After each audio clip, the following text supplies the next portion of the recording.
Distinguished guests, we are now come to the keynote address of the opening panel.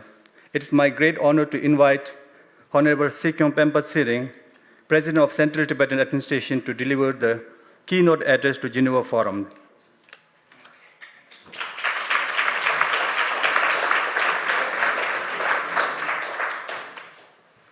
You must be wondering why I am carrying such a thick book here. It's not for my biceps. It's history of Tibet.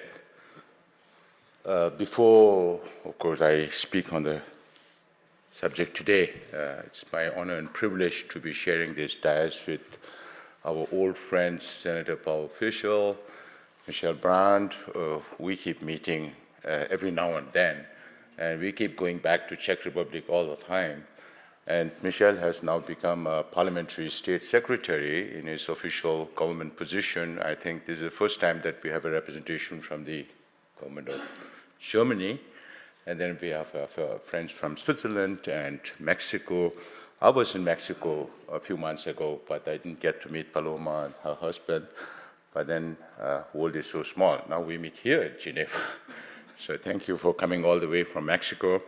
And all our friends here whom I have met at different places in your own country or in Dharamsala or in different platforms. Some of you I'm meeting for the first time, including our friend here, ambassador of the Taiwanese government here in Switzerland. So a very warm welcome. Thank you for coming. Your coming here itself expresses your support for the Tibetan people, not just for the Tibetan people. I'm sure many of you support all the repressed people around the world. Now, the reason why I'm carrying this book is because of the subject, repression and resilience. Of course, there will be a lot more sessions on how repressive the Chinese government is.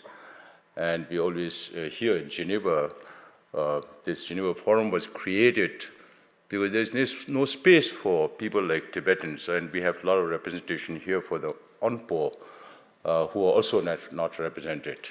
So our voices are not heard. The last time I was here, I said we are very skeptical of the United Nations.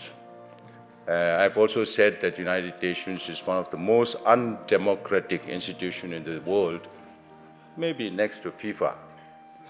So now I echo all the things that Senator Powell, Michelle, and our friends on the dais already said about the turbulent times that we live in.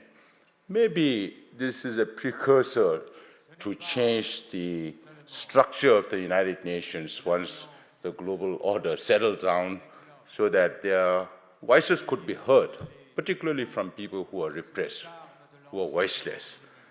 These multilateral institutions should be places where everybody has a right to say about what's happening to them or to their country or to their people. Now, I've always said Tibet was an independent nation. Today, Tibet is an occupied country. And the kind of repression that we see, not only in Tibet, but also to our friends in East Turkestan or Inner Mongolia, our Hong Kong friends, our friends in Taiwan, all of us are facing a lot of trouble from China. The resilience of the Tibetan people is rooted in its history. We were independent, and we have a widely accepted history of 2,200 years. Till communist China invaded Tibet, Tibet was an independent nation. That's why I'm carrying this book. Because I was just coming back from Washington, D.C., and this book was launched in D.C. on 29th of last month. And this is written by a Chinese professor, Professor Lau Hanxiang.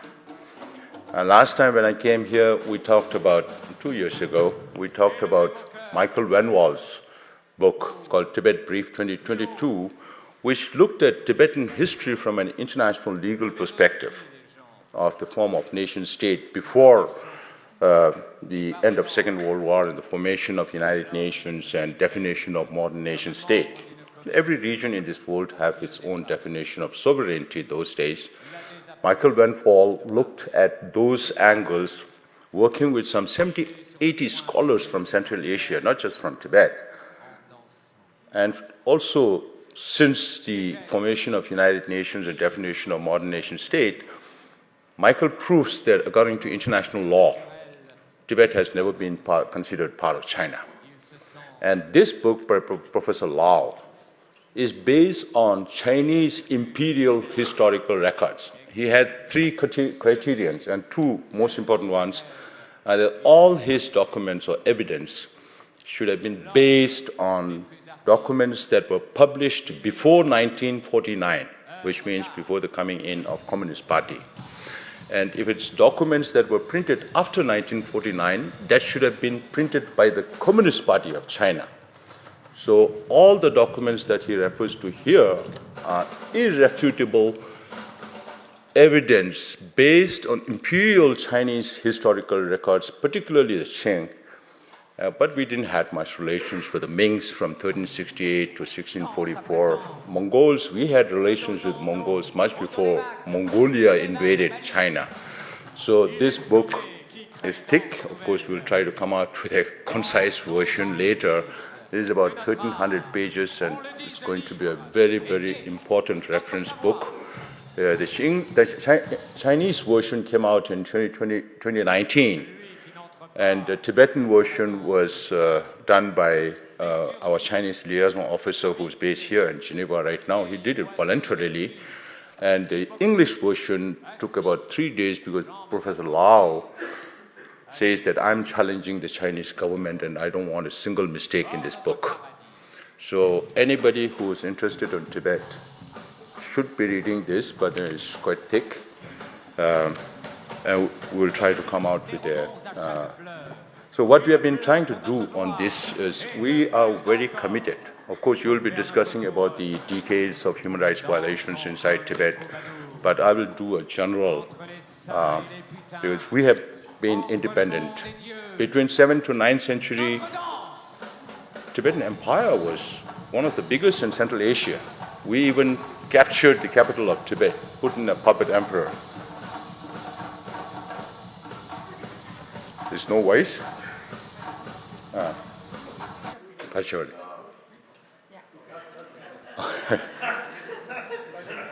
Disruption again. Is it Chinese intervention? No. So then between 7th to 9th century, because we are talking about resilience, I am talking about history. Our resilience is rooted in our history, in our culture, in our religion. So that's why I'm covering a little bit of that. So from a historical point of view, Tibet has been an independent nation till Communist China invaded Tibet. So from 7th to 9th, Tibet was a powerful empire in the region. We captured the capital of China, put in a puppet emperor for a short while. We even went up to Uzbekistan, or Samarkand in the present-day Uzbekistan. That used to be the extended Tibetan Empire at one time. Then Tibet disintegrated for about 400 years. But then, before this empireship, the Tibetan script came from India. These are small details that need to be known to them, because sometimes we are asked, oh, since Tibet is occupied by China, does Tibetan language have something to do with Chinese or not? I say, no. Tibetan language is completely different. The Tibetan script came from the Indian Devanagari script in 7th century. Then in 8th century, Buddhism was introduced in Tibet by Indian masters, not Chinese masters. And then since then, we have been following Buddhism. I said, we have devoted Buddhists for the last more than 1,300 years. Even during the 400 years of disintegration, the religious revivalism inside Tibet took a huge leap. That's why we have different traditions now in Tibet. Then, by 13th century, beginning of end of 12th century, 13th century, Mongols became a big empire in that region. And we developed relations with the Mongols even before Mongolia invaded China. Today, our Mongolian friends say, it's you Tibetans who turned us into Buddhists, otherwise we were warriors at one time. So Mongolians follow Tibetan Buddhism today because of our relationship with them. Then we had our own, even during the Mongols, our relations with the Mongols are more than 4 centuries, from 13th to 17th, 18th century, up to 1720. We didn't have much to do with the Chinese. The Ming Chinese, ruled by Han Chinese, there was no much historical relation between China and Tibet between 1368 to 1644. Then, of course, in 1642, the 5th Dalai Lama took over the temporal and spiritual leadership of Tibet, and successive Dalai Lamas ruled Tibet, and China has its own Qing dynasty, which are Manchus, not Chinese. That's why last time also I said, if you watch Chinese Kung Fu movies, you will realize that all the protagonists in these movies are all Chinese, and all the antagonists are all Manchus, because from the societal perspective of the Chinese people, Manchus are not Chinese.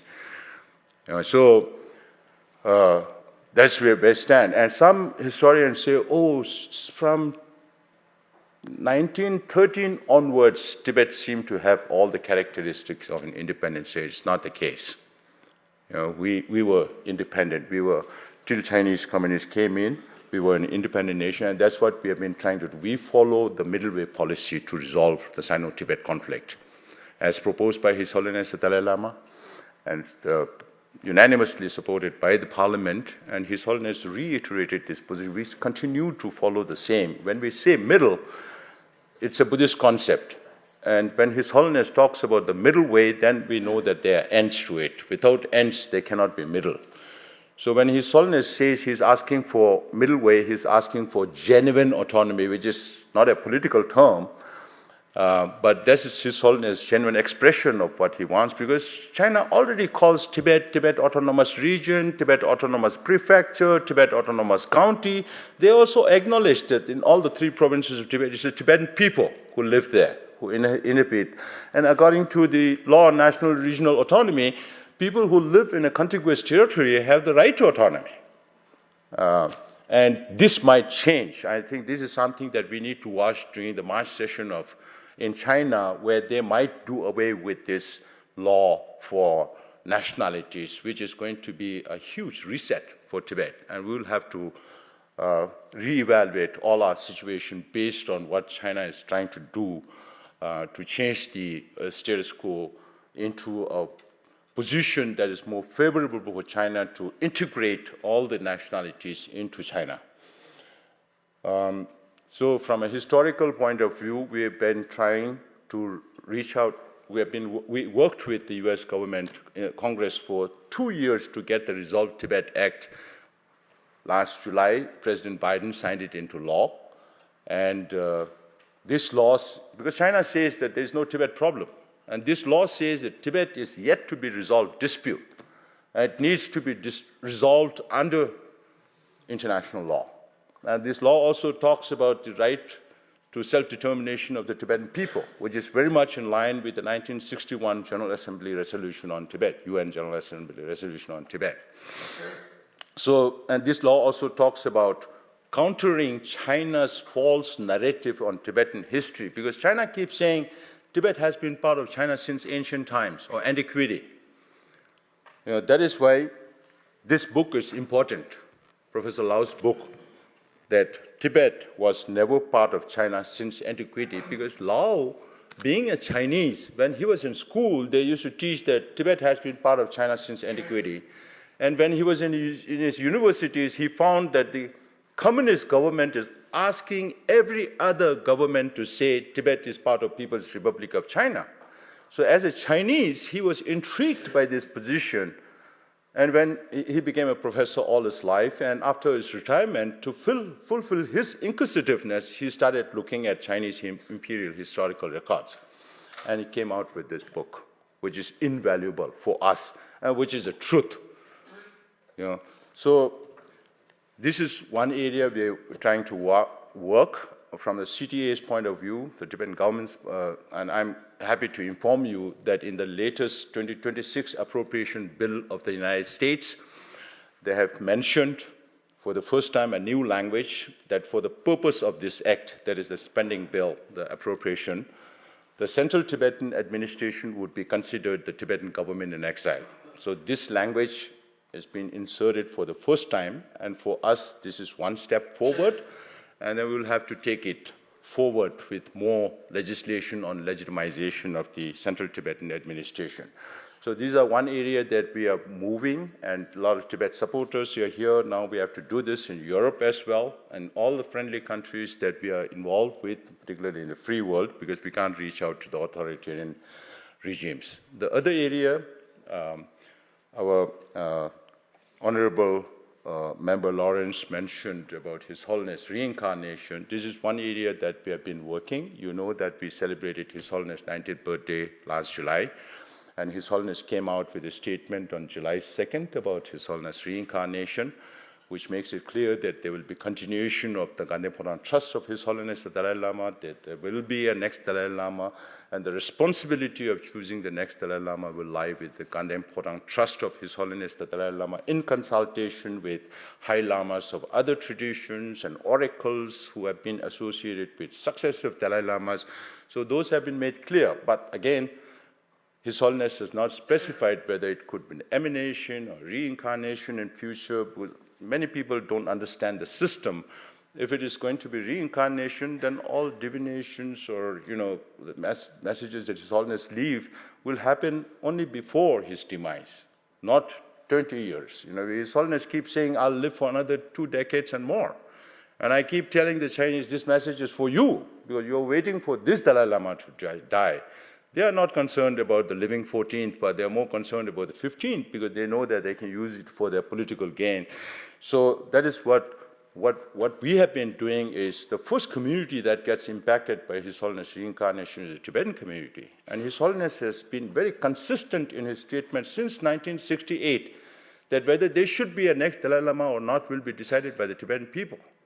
And this is exactly what happened, because the Tibetans inside cannot express their wishes, so the Tibetans in diaspora wrote to His Holiness about what they want, and then His Holiness came out with his July 2nd statement.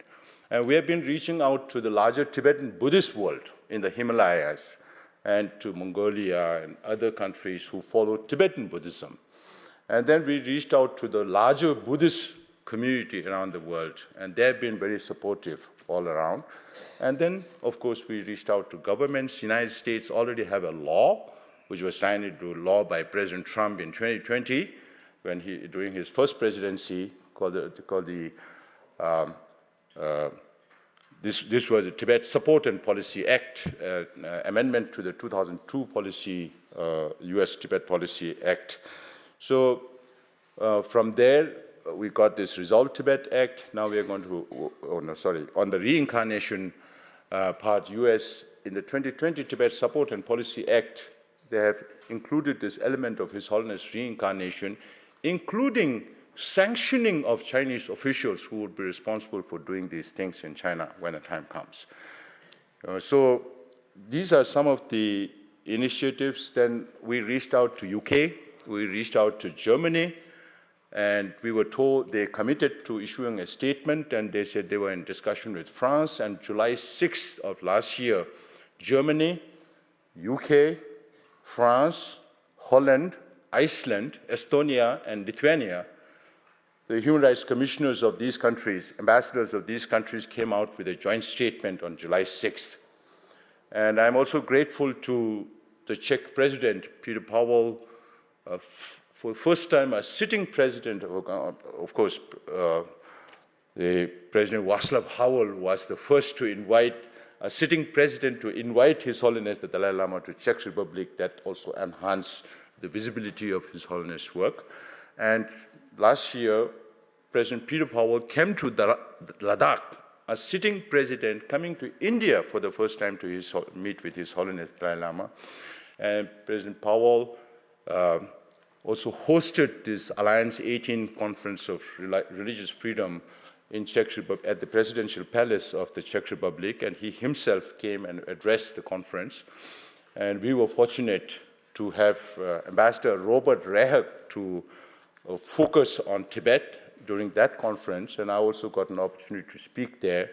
And based on our appeal, the Article Alliance Conference came out with a statement on the freedom of religious belief of the Tibetan people and the Tibetan people's right to choose their reincarnation. So these are some of the efforts that we have been making, and these are very, very important for us because the Article 18 Alliance consists of about 38 members and 5 associated members and 3 observer members. So the support from all these countries, from the free world as to what they want to see regarding His Holiness reincarnation has been very, very powerful statements coming from these countries. So these are some of the efforts that we have been making. And when we say all our efforts has to be in that direction, then all our friends, supporters in different countries, particularly in Europe, I think we have to now work much more stronger. I have always been saying the Europeans need to come together with a common trade policy or a foreign policy. Otherwise, China is going to do the same thing what the colonials used to do against the colonies, divide and rule, carrot and stick. And if you want to suffer, you can continue to do like this. Otherwise, you all will have to come together to challenge China's hegemonistic, because China is not talking only about China. Now they are talking about global initiatives on every major issues. So China's ideological thinkings will be imposed on the rest of the world. So is this something that we want to see? We Tibetans have experienced that, and we don't want China's hegemonistic ambitions prevailing all over the world. If this is something we don't want to see, then we have to collectively work together. And thank you all very much for expressing your support and solidarity with the Tibetans, Uyghurs, Taiwanese, Hong Kongers, all the people who are suffering under China, and all the repressed people who are also represented by the ONPO representation here at this conference. I'm sure other ONPO members will also have the opportunity to network with members who are present here. Thank you. Undersecretary Azra, she was our special coordinator for Tibetan issues. And I also want to inform you that the present dispensation has also decided on a special coordinator for Tibetan issues, because last time during the first Trump presidency, it came on in the 4th year. And we are happy that it's coming in the 2nd year itself. And we hope to work with many countries. But again, as Senator Powell said, human rights issues are also a big concern in the free world. So this is something we need to really think about and see how we should be an example for others, but not become an example of repression to other authoritarian regimes. Then there is no difference between authoritarian regimes and the free world. Thank you very much.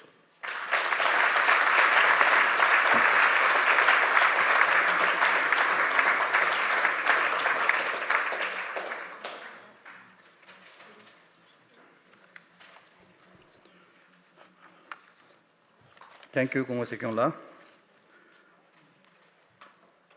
I request Kongwa Sikyong to present a small memento for our guest of honors as a gesture of thanks and appreciations.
Thank you so much.